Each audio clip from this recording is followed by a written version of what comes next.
Design is influenced by the natural world. There's nothing on a shark that isn't there for its survival. When you look at a modern Grand Prix car, there's nothing on that Grand Prix car that isn't there to make it go fast. And that's sort of what I try and link, when I'm making a shark sculpture.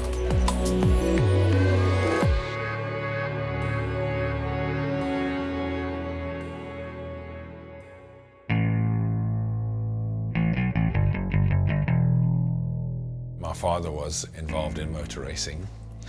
So when I was sort of 16, 17, I got a bit of a petrol injection and started, really being involved. And then basically decided on a path of engineering. Engineering took over my life and the love for motor racing and wanting to achieve. Led me, to come to England, and it led me to being a chief mechanic of a Grand Prix team in England. In 1996, when I worked at Benetton, I went into the stores one day and there was a whole lot of these big boxes, all with these beautiful parts. And I picked them up and looked at them, and they were all so beautiful. They were sculptures in themselves. And, I asked the storeman, what's happening to all this stuff? And I said, oh no, it's just getting chucked. The tail is a steering column from one of the Honda cars that Jensen Button drove. I thought, if I could use them to use them as detailing on my sculptures, that would look really, really cool.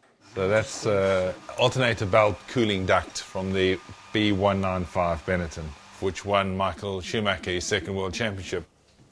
Now I have two 20-foot containers full of parts.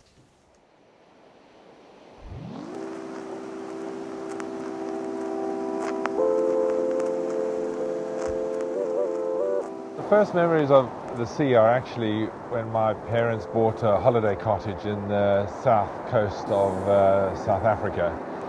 And this became our annual holiday for probably 16 or 17 years of my life. It was just like an urchin's life. I just used to run around on the beaches, pick up things, learn about nature. The area used to be a big sort of sports fishing area, and there were a lot of fishermen trying to catch Spanish mackerel. Invariably, they caught a lot of sharks. Whenever I used to look out of the cottage window and see fishermen, I used to run down and come upon these sharks. And my main aim was to try and get them going again. So I used to grab them by the tail fin and the dorsal fin and walk into the shallows and push them through the water. And some of them, got resuscitated and swam away very happily. And some of them, you just couldn't, they were just too far gone. Little did I know that, this would lead to a huge fascination about sharks and lead to one day me making a living out of sculpting sharks. I was working really hard. I'd done, 15 years of Formula One on the trot. Ready, go. At the coalface as chief mechanic, it was really, really difficult and stressful, and I just wanted to do something else. I thought, well, why don't I try and sort of amalgamate all my different skills that I've learned over the years, my engineering skills, my usage of materials, make a modern shark.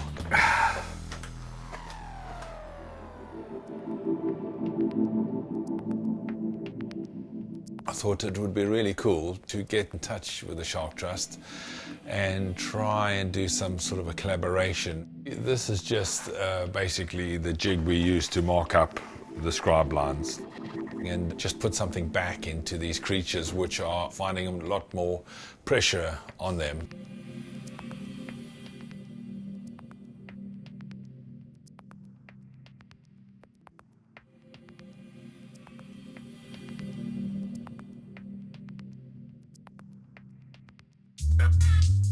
So when I was initially deciding, when I started off the sculpting, what would be the coolest shark to do? Obviously the fastest shark in the ocean is the Mako shark. It's very hydrodynamic and very aesthetically pleasing. If you were going to be a Grand Prix engineer and design a shark, that's what you would draw. It's the absolute racing shark.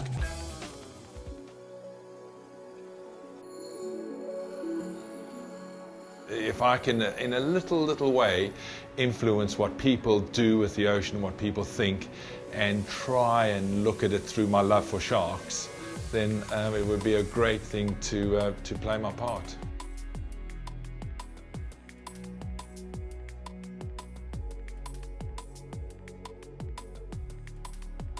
Unless we as intelligent people dig our heels in and do something for these animals that we have taken for granted all these years and years, I think we will be in a sorry state.